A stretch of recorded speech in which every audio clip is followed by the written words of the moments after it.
In today's video, we're going to be talking all about self-tanning. How does self-tanner work? How can you get an even application? What is the best formula that you should go for? Is it even safe? I'll be recommending some products. And what other thing can you do to get a prettier skin tone that doesn't come in a bottle? Ooh, stay tuned!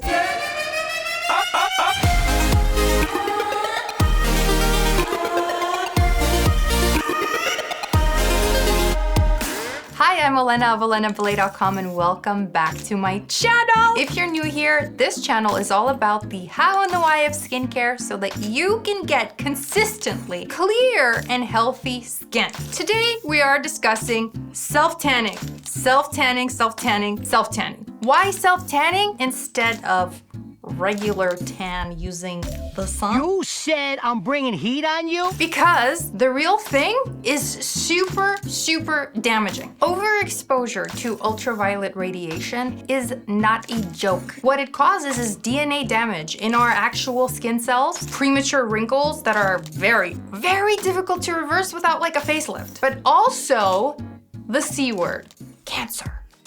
I know that you still want that glowy look. Today I tried to come across a little glowy and I don't know if it translates. I know summer is upon us and we want to look healthy, right? Everyone associates that tanned look with looking healthy. Anytime you're out there tanning, the sun causes your skin to increase melanin, and melanin absorbs UVB and UVA radiation as a means to protect you. But overexposure to ultraviolet radiation leads to horrendous damage in our skin, in the actual DNA of our skin, as well as creating premature wrinkles that are incredibly difficult to reverse. If you think a cream is gonna do it, you are mistaken. But also, this is something that most people don't think about, is when we tan, our skin's immune system also suffers. So then when we have something on our skin that needs healing, it takes forever to heal. As a result of all the damage that can be caused by the actual sun, the American Academy of Dermatology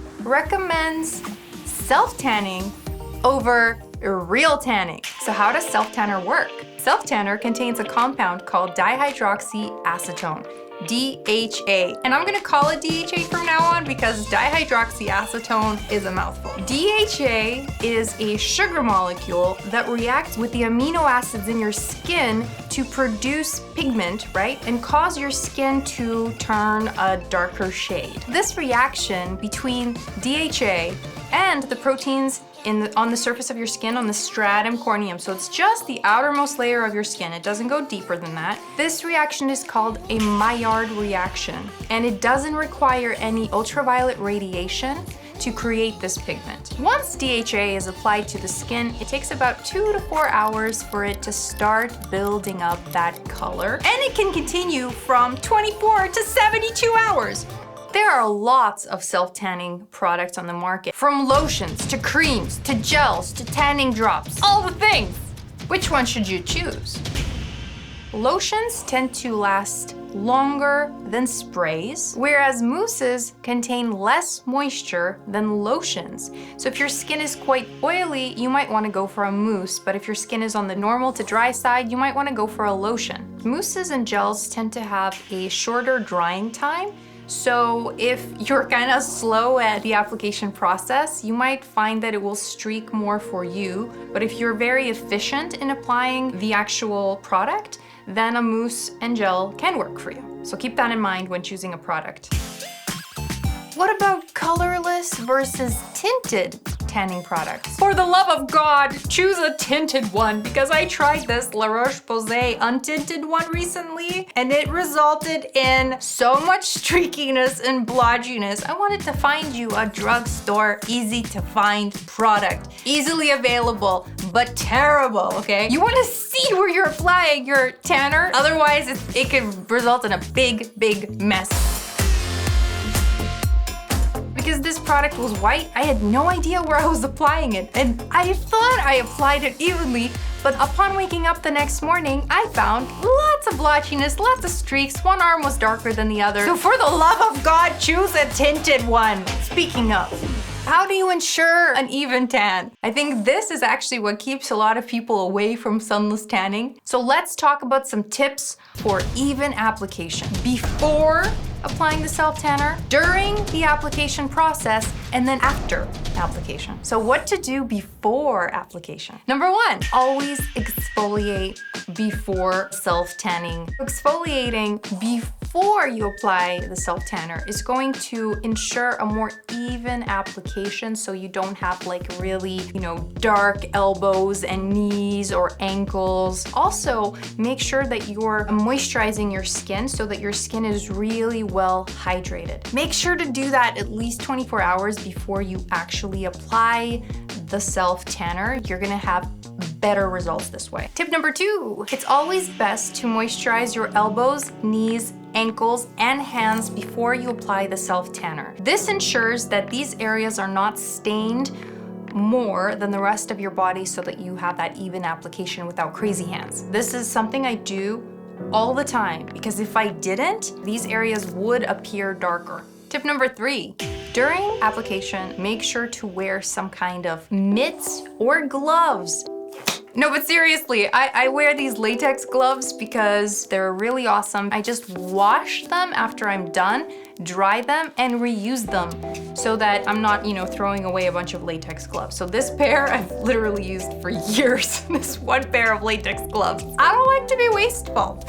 And it doesn't matter what formula you're using, even if you're using a mist formula, still use a glove or a mitt to ensure that you got the formula everywhere evenly. It's just gonna help with a more flawless application. Make sure also that you're applying with a circular motion. You really wanna blend, okay? It's kind of like, on your face, how you blend and blend and blend all the eyeshadow colors together, the blush. Take that same diligence and apply it to your whole body when you're applying self-tanner. Tip number 4, try not to wet your skin until the tan has fully developed. That might take like 8 hours. My trick is I apply a self-tanner before bed, a few hours before bed. That way I'm asleep for 8 hours. And so in the morning I can shower without messing up the tan and go on with my day.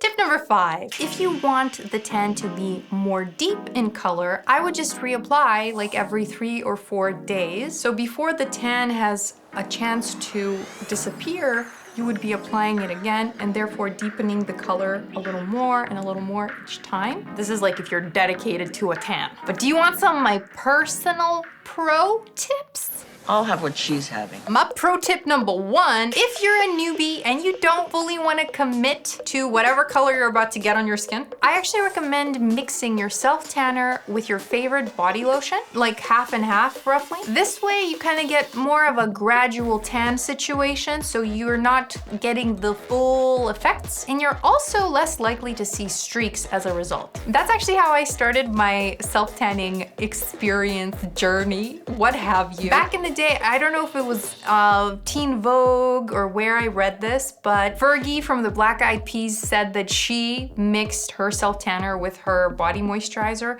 and so that's how I started tanning, and it was great. It worked for me, and I recommend it for you. Yay! Pro tip number 2. You might not like this idea, but I happen to love it and do. I actually like to see tan lines because it makes me feel like I got a real tan. So I actually don't apply self-tanner to the areas where I would be wearing my bikini. So like boobies, panty lines. I like seeing the difference between my, pale skin and my new tanned skin. You don't have to do this, but I like to do it, and so I thought I'd share it. Pro tip number 3, if your self-tanner is tinted, which it likely will be, I would recommend wearing long pajamas when you go to sleep because I have found that it does transfer. On the internet, you will find all kinds of stories about this. Some of them will transfer, some of them won't, but I think in general, they usually do if you sweat. That tint is bronzer, essentially, and it's coming off on your sheets. So long pajamas are gonna prevent you from staining those sheets.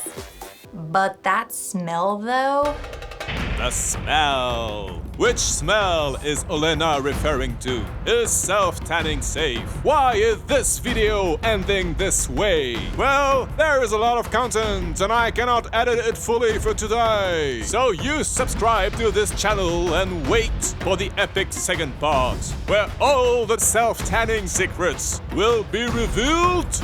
Stay tuned.